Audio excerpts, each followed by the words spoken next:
dia orang Kristen dan sampai kepalanya bocor, dan saya memang sangat benci dengan orang Kristen ya, sangat benci. Nah, saudara, kalau saat ini ada orang yang benci orang Kristen itu memang ada reasonnya, alasannya. Alasannya apa, saudaraku?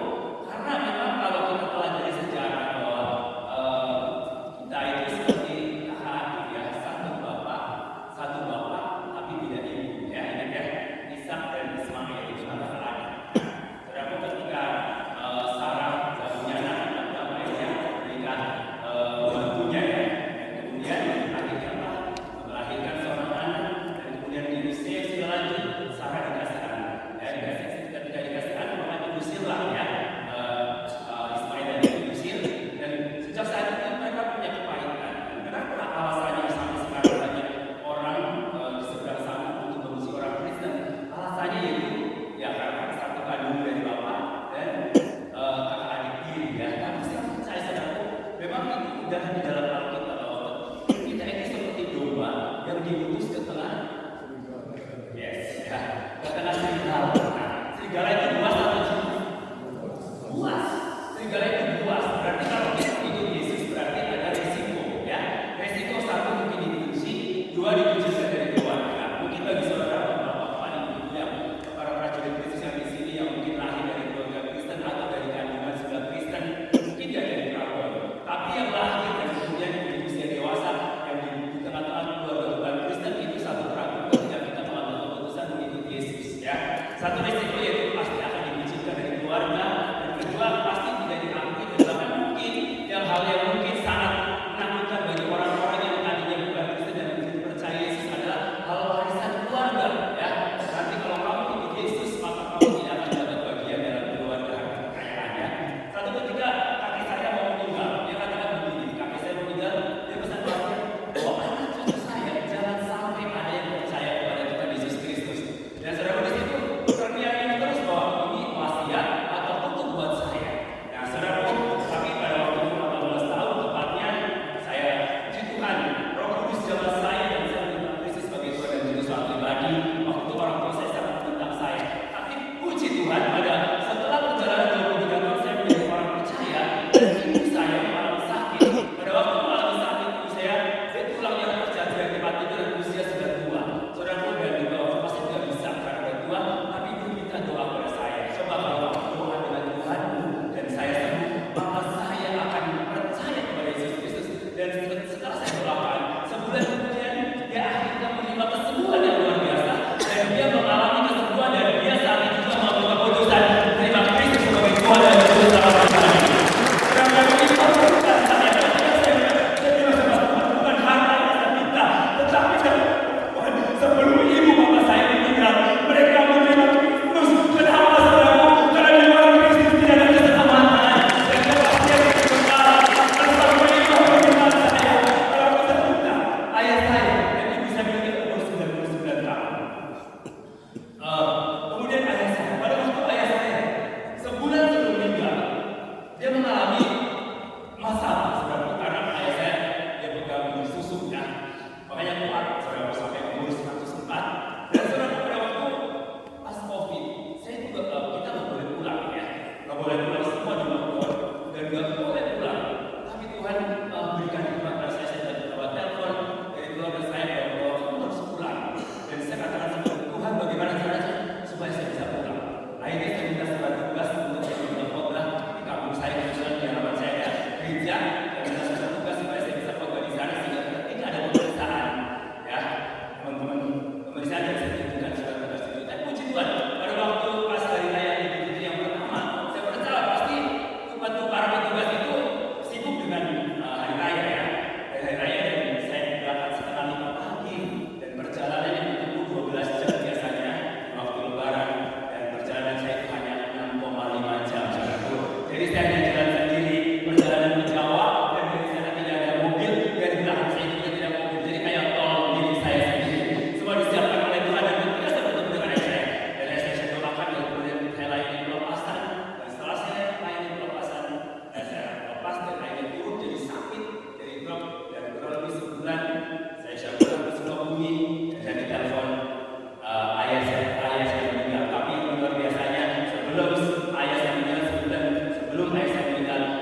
dia menerima Kristus sebagai Tuhan dan Juru Selamat pribadi. Jadi saudara percaya, dalam Kisah Para 19 ayat 21, percayalah, maka engkau dan seistri rumahmu akan diselamatkan. Itu adalah janji Tuhan. Ketika kita percaya, satu orang dalam keluarga kita percaya kepada Tuhan Yesus Kristus, maka engkau dan seistri rumahmu itu akan diselamatkan. Oleh sebab itu, kenapa saya ini terus menerus untuk tidak akan pernah berhenti memberitakan kabar bahagia, saudaraku. Karena apa? Karena Injil itu adalah sebuah kekuatan Allah yang menyelamatkan manusia. Itulah Injil. Makanya saya dan saudara kita yang sudah percaya Injil perlu bangga, karena Injil itu lebih berharga dari semuanya, lebih berharga dari bangga, lebih berharga dari kedudukan, dari kekayaan yang memiliki saat ini. Injil itu jauh lebih berharga, seperti yang dialami oleh Rasul Paulus. Saya rela tinggalkan semua juga, karena saya percaya Injil itu adalah kekuatan Allah yang menyelamatkan saya.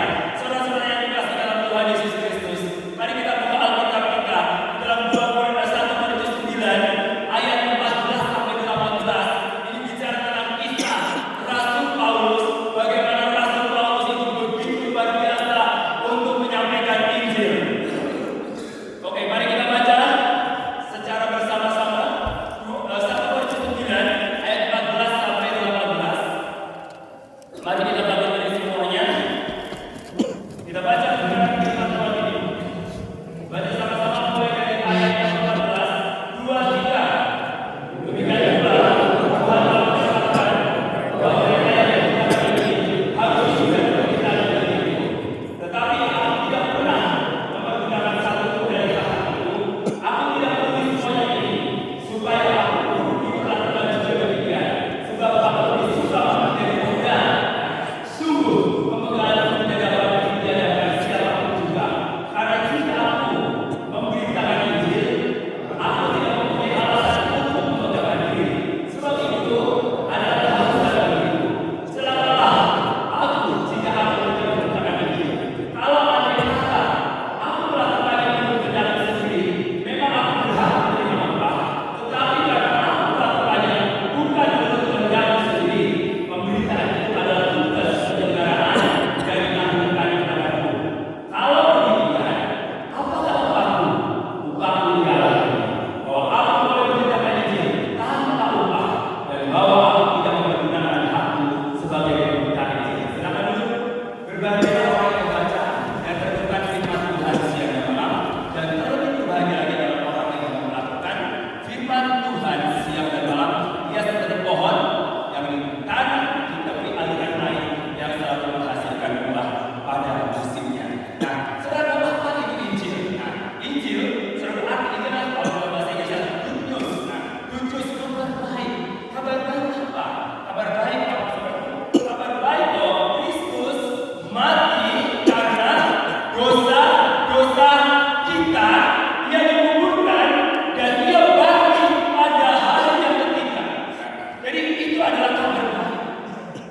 Kenapa disebut kabar baik? Saudara, kalau misalkan salah satu saudara di sini punya, misalkan saya tanya di depan ya, Bapak yang atas katanya, bagi ilustrasi, masa namanya Pak? Ya, Pak Jimmy, ya, Pak Hendra ya. Nah, misalkan Pak Hendra nih, Pak Hendra melakukan kesalahan, harus menanggung hukuman. Yang atas kalau Pak Hendra. Nah, kira-kira kalau Pak Jimmy mau nggak Pak Jimmy menanggung kesalahan Pak Hendra? Tidak. Kenapa Pak Jimmy? Ya, itu kesalahan Pak Hendra. Jadi artinya begini, saudara. Kenapa Pak Jimmy tidak mau menanggung kesalahan yang dilakukan oleh Pak Hendra? Karena Pak Jimmy itu normal. Dia tahu bahwa setiap orang yang melakukan kesalahan harus menanggungnya sendiri. Kalau sampai ke pengadilan pun dia harus menanggungnya sendiri, tidak bisa ditanggung oleh orang lain. Nah, Yesus Kristus itu beda. Saya yang berbuat salah, saudara yang berbuat jahat, saudara yang bermusuhan dengan Allah, saudara yang melakukan kejahatan, saudara pernah berbohong, saudara mungkin pernah mencuri, saudara mungkin pernah membunuh atau pernah memfitnah, pernah memukul, pernah bertengkar. Saudara punya kekasih bahwa saudara melakukan semua perbuatan yang berdosa, yang tidak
Dia berkata begini, bahwa semuanya itu adalah sama seperti disunat pada hari ke-8. Dia orang Ibrani asli, dia bangsa Israel, dia pemimpin yang luar biasa, dia orang yang terpandang, dia ahli Taurat, dia orang Farisi. Jadi Paulus itu bukan orang yang sembarangan. Tetapi ketika dia bertemu dengan Yesus, dia menganggap semua kedudukannya itu sampah. Dikatakan sampah, artinya sesuatu yang tidak berharga buat hidup Paulus. Dan dia katakan ternyata menemukan Kristus itu jauh lebih mulia daripada menjadi bangsa Israel, orang Ibrani asli, disunat pada hari ke-8. Dan tadinya bukan kebanggaan buat Paulus, prestise buat Paulus. Tetapi Paulus setelah berjumpa dengan Yesus, semuanya dia anggap rugi, saudara. Dan dia mengalami satu terobosan baru, pola pikir yang baru, cara pandang yang baru setelah bertemu dan berjumpa dengan Kristus. Jadi menganggap salib Kristus itu adalah harta yang tidak ternilai harganya. Amin. Yes. Saudaraku, kenapa Paulus sampai menemukan seperti itu jati dirinya? Karena dia sudah berdamai dengan dirinya sendiri. Dia sudah tuntas dengan dirinya sendiri. Dia sudah merasakan bagaimana Kristus mengangkat dia dari kejahatan. Bagaimana Kristus mengampuni dia dari kedurhakaannya. Bagaimana Kristus mengasihi dia. Sekalipun dia adalah penganiaya jemaat, orang yang sangat jahat, yang membunuh banyak orang Kristen. Tetapi ketika dia berjumpa dan mengaku dosanya di hadapan Tuhan Yesus Kristus, dia terbuka lebar-lebar. Yesus menerima dia apa adanya. Bahkan Paulus, berkata Rasul Paulus, Injil diberitakan sampai ke seluruh dunia, termasuk Indonesia.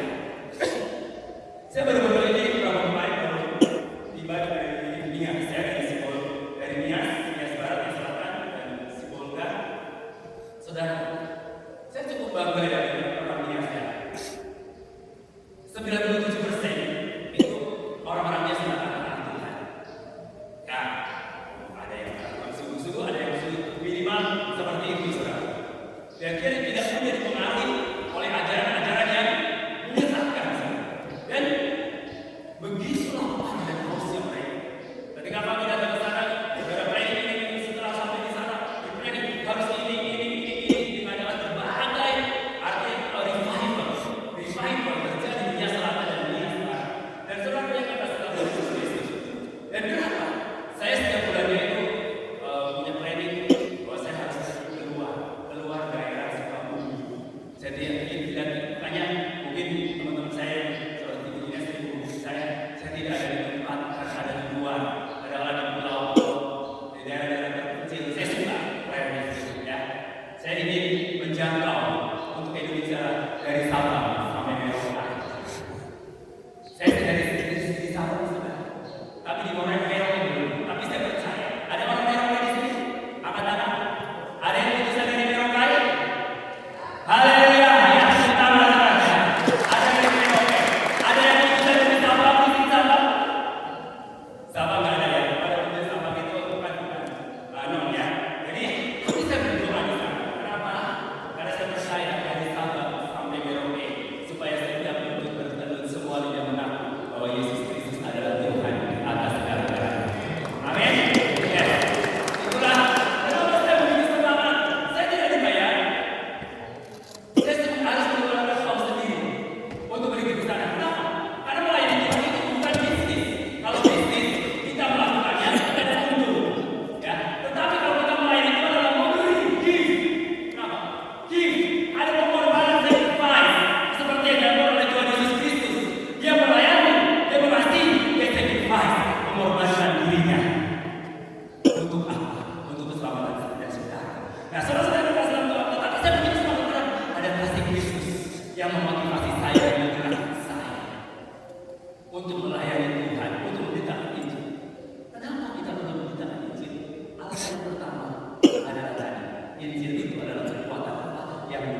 melihat bom atau melihat orang yang sedang membunuh batu, yang membunuh batu, nah itu seperti itu, dinamit, diledakkan, yang bisa menemukan hati seseorang sekeras apapun, sehingga bisa dilembutkan.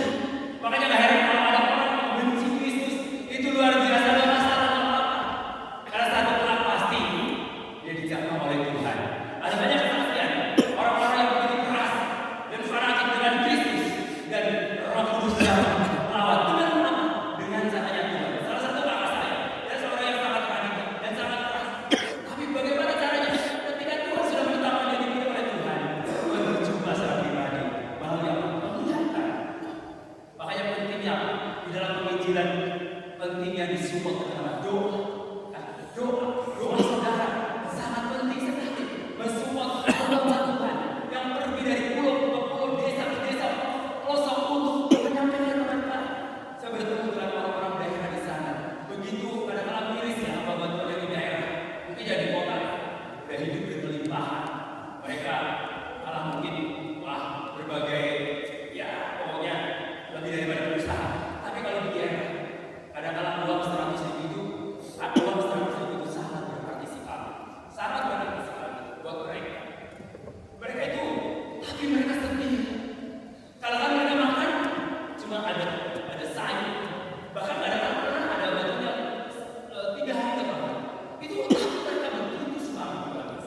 Baik teman-teman, kalau nanti teman-teman punya tugas di daerah, engkau adalah anak-anak Tuhan. Perhatikan hamba-hamba Tuhan yang di daerah, di pelosok-pelosok. Mereka itu betul-betul membutuhkan. Dan saya pergi ke sana, saya bukan menerima mereka. Justru kita harus membutuhkan sacrifice mereka. Kenapa? Karena membutuhkan cinta Tuhan, membutuhkan apa? Dukungan. Saya datang salah satu agama namanya agama itu membantu sekitar ribuan hamba Tuhan yang di daerah, di pelosok, yang bekerja sama dengan orang-orang yang bekerja di marketplace. Jadi mereka tiap bulan ada orang yang adopsi selama 6 bulan, adopsi selama 7 bulan, dan puji Tuhan ada orang-orang yang memiliki terhadap itu. Kenapa? Orang yang memberitakan Injil harus disupport. Karena di daerah-daerah itu banyak sekali hamba bantuan yang mereka secara jasmani mungkin kurang. Tapi kita percaya dukungan Bapak Ibu Saudara sekalian itu sangat berarti sekali buat mereka.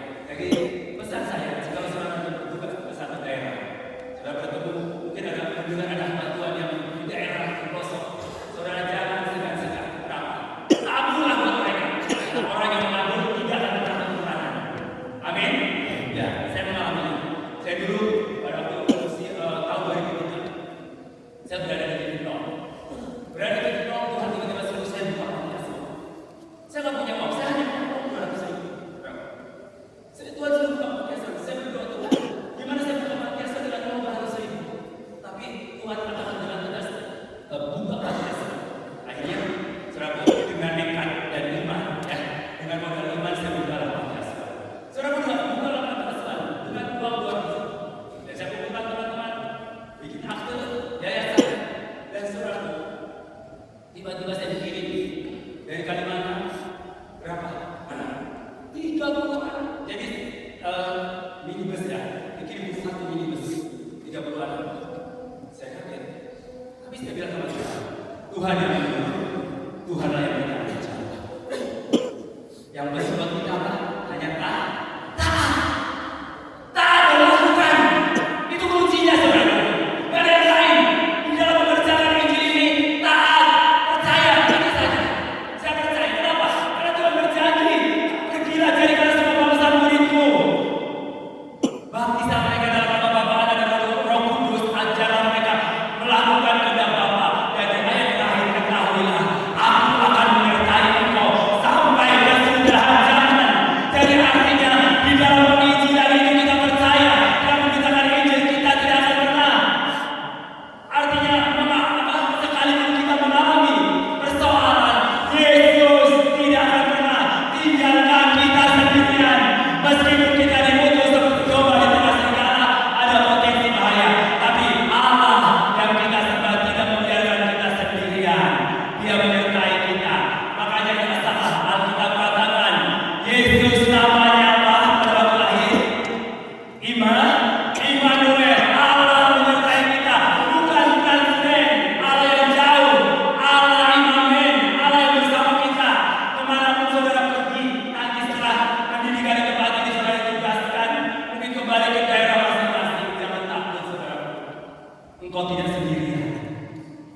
Yesus bersamamu.